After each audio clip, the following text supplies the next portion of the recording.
Teenage वो दौर होता है जब हम बड़े फैसले लेते हैं, अपने भविष्य की नींव रखते हैं, लेकिन सबसे बड़ा सवाल होता है, क्या हम सही दिशा में जा रहे हैं? आज की वीडियो में हम बात करेंगे एक ऐसी किताब की जिसने लाखों टीनेजर्स की ज़िंदगी बदल दी। The 7 habits of highly effective teens by Sean Kove.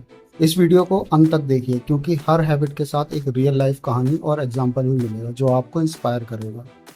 Habit number 1, खुद की जिम्मेदारी लेना। Be proactive. प्रोएक्टिव होने का मतलब है कि आप अपनी ज़िंदगी के ड्राइवर सीट पर खुद बैठे हैं। आपके डिसीजंस आपके हाथ में हैं, हालात नहीं।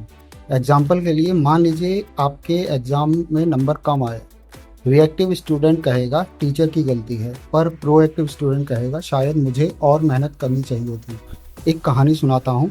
राहुल 10वीं का छात्र था। मैथ्स में बार बार फेल हो रहा था। उसके दोस्त और परिवार वाले हमेशा टीचर को दोष देते थे, लेकिन एक दिन राहुल ने सोचा, क्या मैं वाकई अपनी तरफ से पूरी कोशिश कर रहा हूँ? उसने एक्स्ट्रा प्रैक्टिस शुरू की, डाउट्स क्लियर किए और अगली बार टॉप 10 में आ गया। तो इससे हमें सीख मिलती है, हालात बदलने से पहले सोच बदलो, खुद को रेस्पॉन्सिबल मानो, एक्सक्यूज मत मनाओ। Habit number 2, begin with the and in mind. लक्ष्य को ध्यान में रखकर शुरुआत करो। हर जर्नी की शुरुआत तब आसान होती है जब हमें मंजिल पता हो। यही बात इस हैबिट में सिखाई गई है। एग्जाम्पल के लिए मान लीजिए आप डॉक्टर बनना चाहते हैं, तो आपकी हर एक्शन उसी दिशा में होनी चाहिए। क्या आप बायोलॉजी को सीरियसली ले रहे हो? क्या आप डिस्ट्रैक्शन से बच रहे हो? इसके लिए भी एक कहानी सुनाता हूँ। समीरा का सपना था कि वो एक वाइल्ड लाइफ कंजर्वेशनलिस्ट बने। क्लास 9 में उसने डॉक्यूमेंट्रीज देखनी शुरू की, बायोलॉजी में अच्छे मार्क्स लाने की ठानी और एनजीओज में वॉलंटियर किया। आज वो एक वाइल्ड लाइफ रिजर्व में काम कर रही है। सब कुछ इसी हैबिट की वजह से। इससे हमें सीख मिलती है, अपनी मंजिल को क्लियरली डिफाइन करो, फिर हर दिन उस दिशा में एक कदम बढ़ाओ।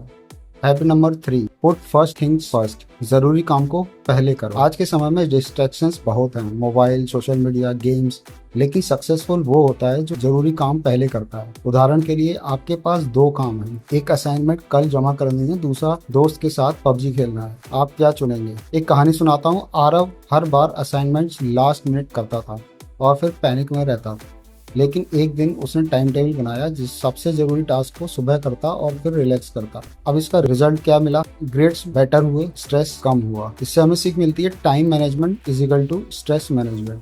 Habit number 4, think win win. सबकी जीत सोचो। विन विन सोचने का मतलब है मैं भी जीतूं और सामने वाला भी, ना कि मैं जीतूं और तू हार।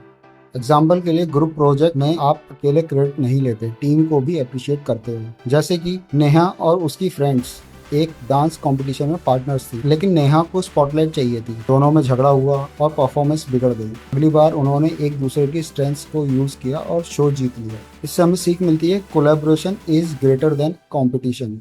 Habit number 5, seek first to understand then to be understood. पहले समझो फिर समझाओ। हम अक्सर सुनते नहीं हैं, सिर्फ जवाब देने के लिए इंतजार करते हैं, लेकिन इफेक्टिव कम्युनिकेशन की शुरुआत एम्पैथी से होती है। उदाहरण के लिए जब मम्मी डांटती हैं तो सोचो, क्या वो वाकई नाराज हैं या उन्हें आपकी चिंता है।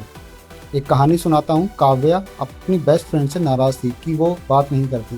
बाद में जब उसे काम ने पूछा तो पता चला कि उसकी फ्रेंड फैमिली प्रॉब्लम्स में थी। काव्या ने उसे समझा, सपोर्ट किया और दोस्ती और मजबूत हो गई। इससे हमें सीख मिली, सुनना भी एक स्किल है जो आपको हर रिश्ते में आगे ले जाती है। Habit number 6, synergise. Team work से जीत होती है। 1 + 1 = 1 या 11। यह सिनर्जी का मैजिक है। जब लोग मिलकर काम करते हैं तो रिजल्ट ऑर्डिनरी से एक्स्ट्रा ऑर्डिनरी बनता है। उदाहरण के लिए स्कूल प्ले में हर कोई अलग रोल निभाता है, राइटर, एक्टर, डायरेक्टर, लेकिन शो तभी सक्सेसफुल होता है जब सब साथ में काम करते हैं। एक कहानी सुनाता हूँ। एक फुटबॉल टीम थी जिसमें सब स्टार प्लेयर्स थे, लेकिन कोई एक दूसरे को पास नहीं करता था। रिजल्ट हार। जब कोच ने टीम वर्क पर ध्यान दिया तो एवरेज प्लेयर्स ने भी साथ में चैंपियनशिप जीती। सीख मिली, अकेले तेज चल सकते हो लेकिन साथ चलकर दूर जाओगे। Habit number 7, sharpen the Shaw. खुद को लगातार सुधारते रहो। एक लकड़हारा अगर लगातार आरी से पेड़ काटता रहेगा और आरी नहीं तेज करेगा तो क्या होगा? यही हाल हमारा है जब हम खुद की केयर नहीं करते। Areas of self improvement. शरीर, एक्सरसाइज करो। दिमाग, नई चीज़ें सीखो। दिल, रिश्ते निभाओ। आत्मा, अपने वाल्व्स के साथ जुड़ो। इसके लिए भी एक कहानी सुनाता हूँ। तनीषा हर दिन पढ़ाई करती थी लेकिन खुद को टाइम नहीं देती थी। बर्न आउट हो गया। फिर उसने संडे को मी टाइम देना शुरू किया, योगा, जर्नलिंग, म्यूजिक। अब वो ज़्यादा एनर्जेटिक और फोकस्ड रहती थी।